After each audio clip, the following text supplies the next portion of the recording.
Bonjour à tous, j'espère que vous allez bien. Donc quelques précisions, comme je vous l'ai dit, sur les droites parallèles.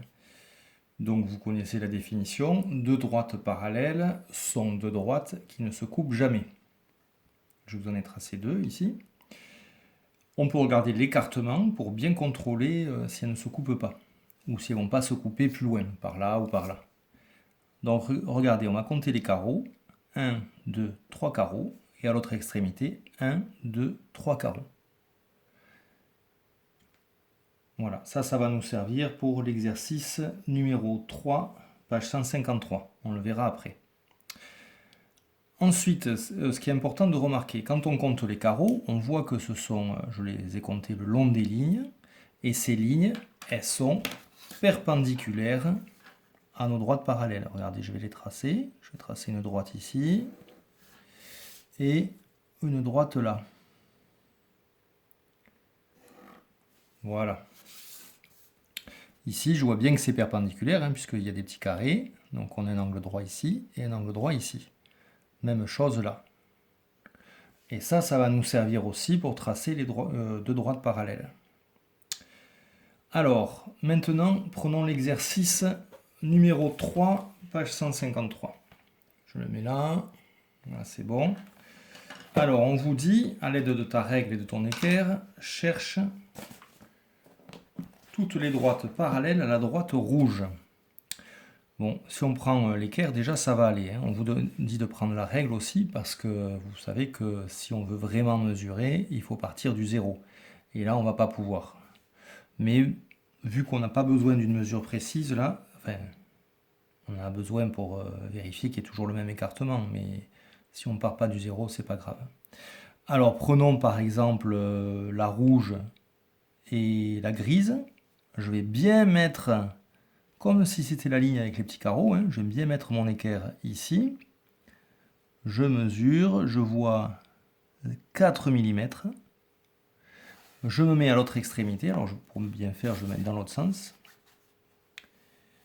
Voilà. Je fais bien coïncider l'équerre avec une des droites.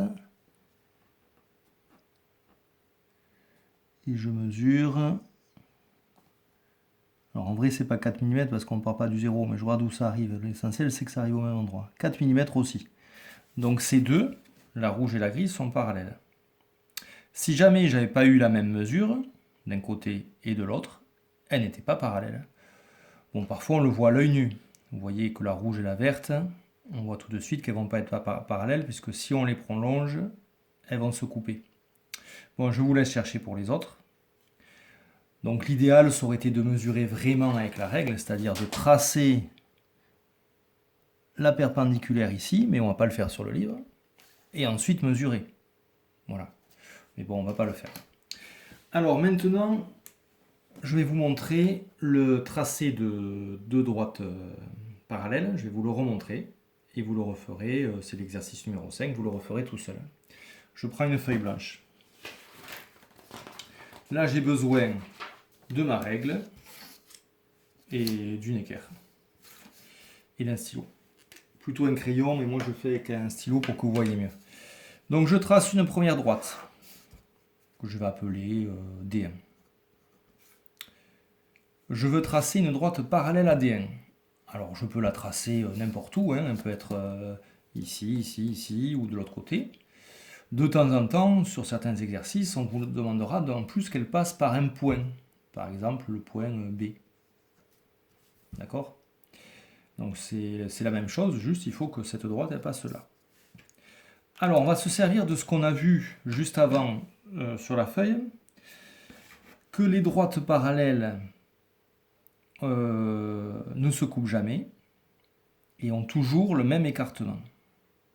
Vous vous rappelez de ces droites perpendiculaires là qui passent par les lignes à petits carreaux et qui sont bien perpendiculaires aux droites parallèles.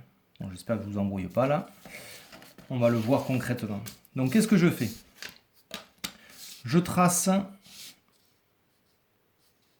une droite d'un côté, je trace une droite, bon on peut la faire passer par le point B, mais une droite perpendiculaire à D1. Ça vous entraînera à tracer les droites perpendiculaires. Je mets bien mon équerre sur la droite D1. Je trace ma droite. Alors vous savez qu'ici, souvent c'est un peu arrondi, hein, donc je m'arrête un peu avant, dans l'idéal.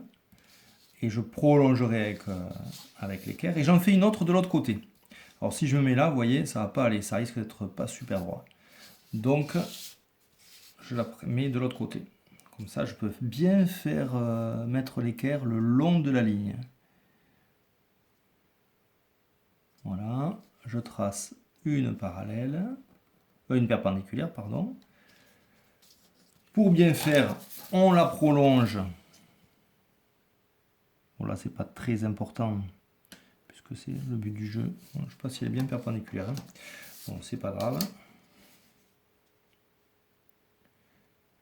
Ici aussi. Voilà. Donc j'ai tracé deux droites perpendiculaires. Ensuite, je mesure de là à là l'écartement. Alors là, précis, hein. Je mets bien le 0, 3,6. Et je fais la même chose de l'autre côté. 3,6. Voilà.